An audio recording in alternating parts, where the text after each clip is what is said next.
Most of you said you're going to open a library. I live in Winkel Centre, Moonsel, where there was a library. I was telling my grandchildren, we walk to the library. Now? Oh. We don't hear you. Oh, sorry. I live in Winkel Centre, Moonsel, where there was a library. I was telling my grandkids, please come. We walk to the library. But now, they closed it a few years ago, and I have to come all the way to the center to take them to the library. Now I hear you're going to start a library. Where are you going to get the funds from? When they're closed, I was in the library in the center, Mars, they said, no, there are no funds. I do agree, there are no funds. Now, almost all of you are saying, oh, we will start a library. Have you any thought about the funds, where you're getting it from? This is just a small. I'm not talking about how many houses? 62,000 houses we need. My original plan was 2030, and now it is postponed to 2033. Do we have the budget?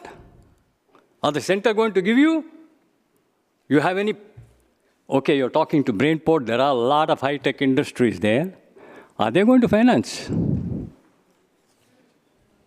Thank you. Do you want to specifically ask this to someone, or? I would like CDA to answer. Yeah, thank you. I was ready. I like this question. Thank you very much. I want to tell everybody that we have a regio deal to 4 billion euro because we are the brain port, one of the most important ports of the Netherlands.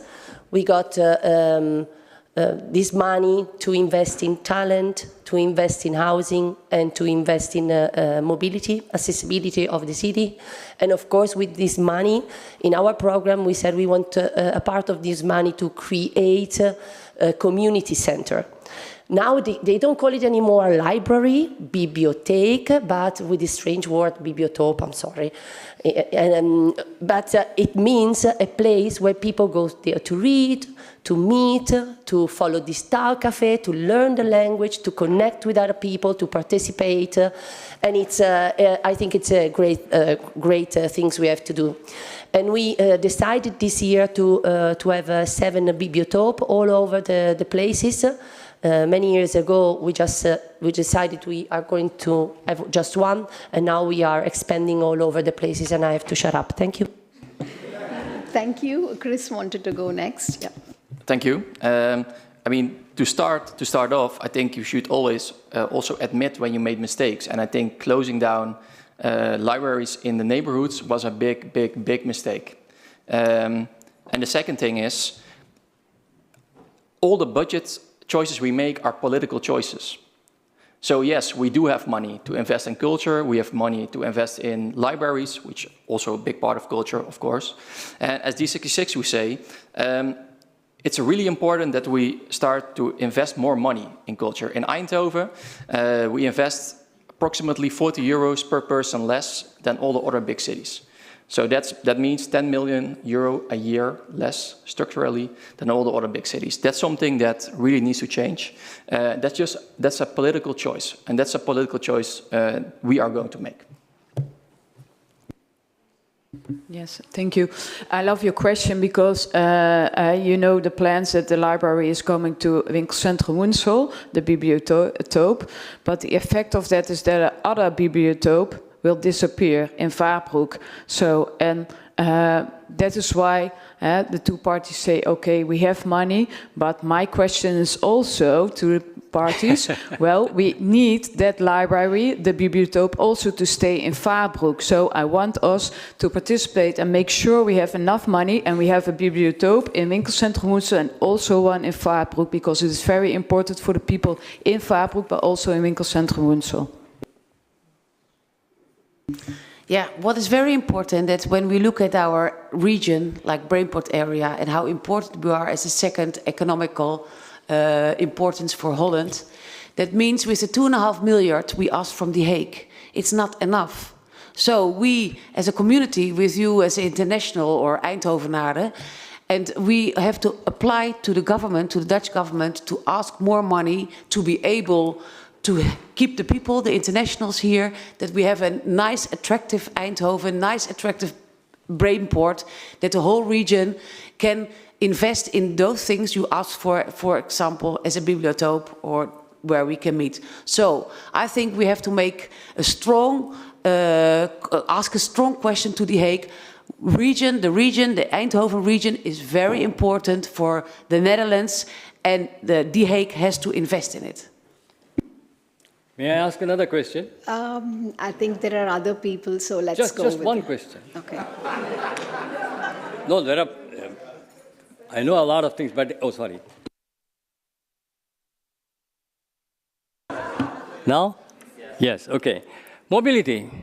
You're reducing the speed. These fundamental calculations these people have done are for old type of cars and vehicles. Today, most of the people, though they cannot drive very fast, are driving an SUV or driving big cars. And they have to be driven at a minimum speed to keep the emissions low. I'm not the automobile engineer, but I know somebody who can do these things. And they have told me that it's not true. If you keep a car 2.2-liter engine just idling in front of a traffic light, you're polluting more because it is not burning efficiently. I'm sure there are a lot of mechanical engineers who can understand the basic principle of IC engine. It is not going to reduce. I think there was a report from a professor in Delft. The reduction of speed on the highways from 120 and 130 to 100 brought down the emissions by 0.2 or 0.3%. But it brought down the speed. Yeah. Traffic jams are there. Thank you. I think you were specifically asking to the parties that It's always, I to want only the party which are right now in the center. CDA, D66, and VVD. Yeah, because they had the red color, I think. Yeah.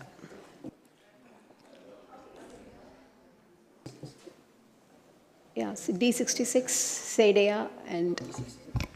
To be honest, I didn't understand the question. To be completely honest, so maybe can you shorten the question and then we will definitely answer.